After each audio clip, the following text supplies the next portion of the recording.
Friends, welcome to my channel Manju's vlog. ഇനി ഉണ്ടാക്കാൻ പോകുന്നത് എന്താണെന്നറിയാമോ? നല്ല ഹെൽത്തി ആയിട്ടുള്ള ഒരു ദോശയാണ്. നമ്മൾ പയറുവർഗ്ഗങ്ങൾ ഇട്ടിട്ട് ഉണ്ടാക്കിയെടുത്ത ഒരു ദോശയാണ് കേട്ടോ. അപ്പം വളരെ നല്ലതാണിത്, നല്ല ടേസ്റ്റുമാണ്. ഇത് നോക്കിക്കേ, നല്ല ക്രിസ്പി ആയിട്ടിരിക്കുന്നുണ്ട്. നമ്മൾ ചമ്മന്തി എടുത്തിട്ട് ചമ്മന്തിയും കൂട്ടി കഴിക്കുക. ഇതേപോലെ കഴിക്കുക. അപ്പോൾ ഇതേപോലെ നിങ്ങളൊന്ന് ഉണ്ടാക്കി നോക്കുക, നല്ല ടേസ്റ്റാണ്. അപ്പോൾ വളരെ പെട്ടെന്ന് തന്നെ നമുക്കിത് ഉണ്ടാക്കിയെടുക്കാൻ പറ്റും.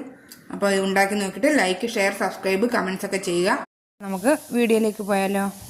ഞാനിവിടെ ഹെൽത്തി ആയിട്ടുള്ള ഒരു ദോശയാണ് കേട്ടോ ഉണ്ടാക്കാൻ പോകുന്നത്. അതിന് വേണ്ടിയിട്ട് ഞാൻ 2 പിടി ഉഴുന്നെടുത്തിട്ടുണ്ട്. എല്ലാം 2 പിടി വീതമാണ് എടുത്തിരിക്കുന്നത്. ഈ ഉലുവ മാത്രമേ ഉള്ളൂ ഞാൻ 1 സ്പൂൺ എടുത്തിരിക്കുന്നത്. അപ്പോൾ ഇത് ആദ്യം നമുക്ക് ഒന്ന് കുതിർത്തെടുക്കണം. അപ്പം കുതിർത്ത് അരയ്ക്കാൻ നേരത്ത് ഇനി കുറച്ച് കാര്യങ്ങളൂടെ അതിലേക്ക് ഇടണം. അപ്പം ഞാൻ അരയ്ക്കാൻ നേരത്ത് പറയാം. ആദ്യം ഒരു പാത്രം എടുത്തു, അതിലേക്ക് നമുക്ക് ഒരുമിച്ചിട്ട് കുതിർത്തെടുത്താൽ മതി കേട്ടോ. അപ്പോൾ സാമ്പാർ പരിപ്പ്, ഉഴുന്ന്, ചെറുപയർ. അപ്പം നമുക്കിതൊന്ന് കുതിർത്തെടുക്കണം. ഞാൻ കുതിർക്കാൻ ആവശ്യമുള്ള വെള്ളം എടുത്തിട്ടുണ്ട്. നമുക്ക് ഇതൊന്ന് കുതിർത്തെടുക്കാം. കുതിർത്തതിന് ശേഷം നമുക്കിതൊന്ന് അരച്ചെടുക്കാം. അപ്പം വെയിറ്റ് ചെയ്യാം. അപ്പോൾ ഞാൻ വെള്ളത്തിലിട്ടത് കുതിർത്ത് വന്നിട്ടുണ്ട്. ഞാൻ കഴുകി ക്ലീനാക്കി വെച്ചിരിക്കുകയാണ് കേട്ടോ. ഇനി ഞാനൊരു മിക്സിയുടെ ജാർ എടുത്തിട്ടുണ്ട്. അതിലേക്ക് ഇതെല്ലാം കൂടെ നമുക്ക് ഇട്ട് കൊടുക്കാം. അപ്പം ഞാൻ മിക്സിയുടെ ജാറിലേക്ക് ഇട്ട് കൊടുത്തിട്ടുണ്ട്. ഇനി അതിലേക്ക് സോയാബീനാണ് കേട്ടോ, ഒരു 8 എണ്ണം ഉണ്ട്. അതും കൂടി ഇട്ട് കൊടുക്കുകയാണ്. കഴുകി കുതിർത്ത് വെച്ചിരിക്കുകയാണ് കേട്ടോ, കുതിർത്തെടുത്തതാണ്. ഇനി അതിലേക്ക് 2 സ്പൂൺ അരിപ്പൊടിയും കൂടി ഇട്ട് കൊടുക്കുകയാണ് കേട്ടോ. ഇനി 2 വറ്റൽമുളക്, ഇത് കുതിർത്തെടുത്തതാണ് ഞാൻ, അതും കൂടി ഇട്ട് കൊടുക്കാം. നമുക്ക് അരയാൻ ആവശ്യമുള്ള വെള്ളം ഒഴിച്ചു കൊടുക്കാം. നന്നായിട്ടൊന്ന് അരച്ചെടുക്കാം. ഞാൻ അരച്ചെടുത്തിട്ടുണ്ട്. നമുക്കിതൊരു പാത്രത്തിലേക്ക് മാറ്റാം. പിന്നെ ഒരു പാത്രം എടുത്തിട്ടുണ്ട്, അതിലേക്ക് ഒഴിച്ചു കൊടുക്കാം.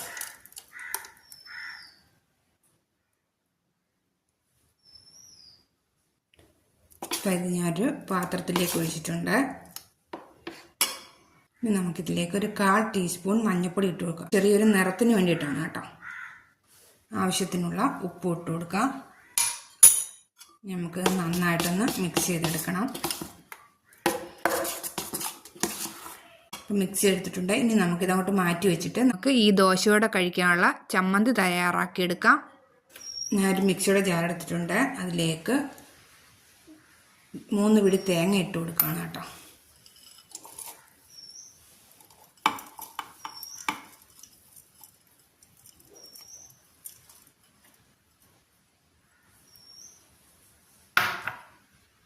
അപ്പം 3 പിടി തേങ്ങ ഇട്ടിട്ടുണ്ട്.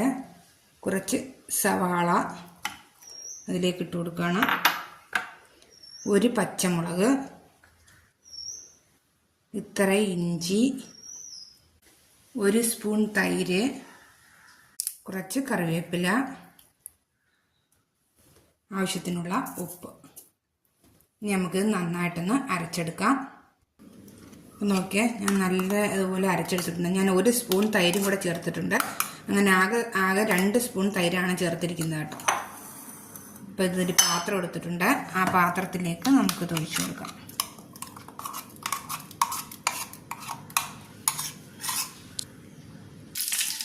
അപ്പം ഞാൻ ചമ്മന്തി ഒരു പാത്രത്തിലേക്ക് മാറ്റിയിട്ടുണ്ട്. ഞാൻ നേരത്തെ കടുക് വറുത്ത് വെച്ചിരിക്കുകയാണ്, അതും കൂടെ ഇതിലേക്ക് ഒഴിച്ചു കൊടുക്കാം.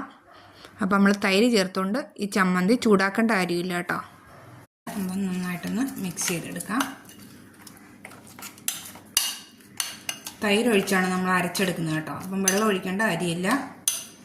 അപ്പം നമുക്കിത് നമ്മുടെ ചമ്മന്തി റെഡി ആയിട്ടുണ്ട്. ഇത് നമുക്കങ്ങോട്ട് മാറ്റി വെക്കാം. അപ്പം ഇനി നമുക്ക് ദോശ ഉണ്ടാക്കിയെടുക്കാം. അപ്പം നമ്മൾ പാൻ ചൂടായിട്ടുണ്ട്. ഇനി നമുക്കതിലേക്ക് ഈ മാവ് ഒഴിച്ചു കൊടുക്കാം. എന്നിട്ട് നൈസായിട്ട് പരത്തി കൊടുക്കാം.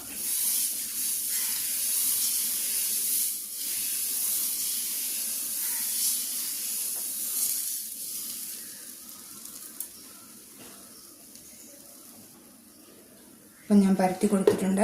ഇനി അതിലേക്ക് ഗീ തേച്ച് കൊടുക്കാം.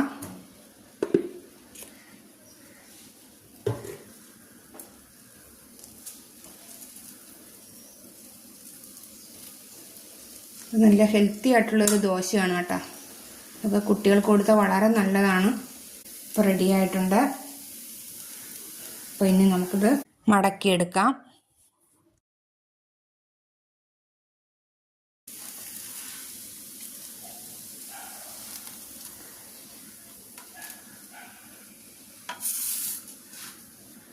അപ്പം നമ്മുടെ നല്ല ഹെൽത്തി ആയിട്ടുള്ള ദോശ റെഡി ആയിട്ടുണ്ട്. ഇതേപോലെ നമുക്ക് വീണ്ടും ഉണ്ടാക്കിയെടുക്കാം. അപ്പം നമ്മുടെ ഹെൽത്തി ആയിട്ടുള്ള ദോശ റെഡി ആയിട്ടുണ്ട്. വളരെ പെട്ടെന്ന് തന്നെ നമുക്ക് ഉണ്ടാക്കിയെടുക്കാവുന്നതാണ്. കുട്ടികൾക്കൊക്കെ വളരെ നല്ലതാണ് ഇത് കേട്ടോ, അത് കൊടുക്കുന്നത്. അപ്പോൾ ഇതേപോലെ നിങ്ങളൊന്ന് ഉണ്ടാക്കി നോക്കുക. അപ്പം നമുക്ക് ഈവനിങ് സ്നാക്കായിട്ടും ബ്രേക്ക്ഫാസ്റ്റായിട്ടും ഒക്കെ ഇത് ഉണ്ടാക്കിയെടുക്കാവുന്നതാണ്. വളരെ ഹെൽത്തിയുമാണ്, ടേസ്റ്റിയുമാണ്. അപ്പോൾ ഇതേപോലെ നിങ്ങളൊന്ന് ഉണ്ടാക്കി നോക്കുക. അപ്പം കമൻറ്റ്സ് അയക്കാൻ മറക്കരുത്. അപ്പോൾ ഇനി ഞാൻ ഇത് കണക്ക് വീണ്ടും ഒരു റെസിപ്പിയുമായിട്ട് നമുക്ക് വീണ്ടും കാണാം. അതുവരെ ബായ്.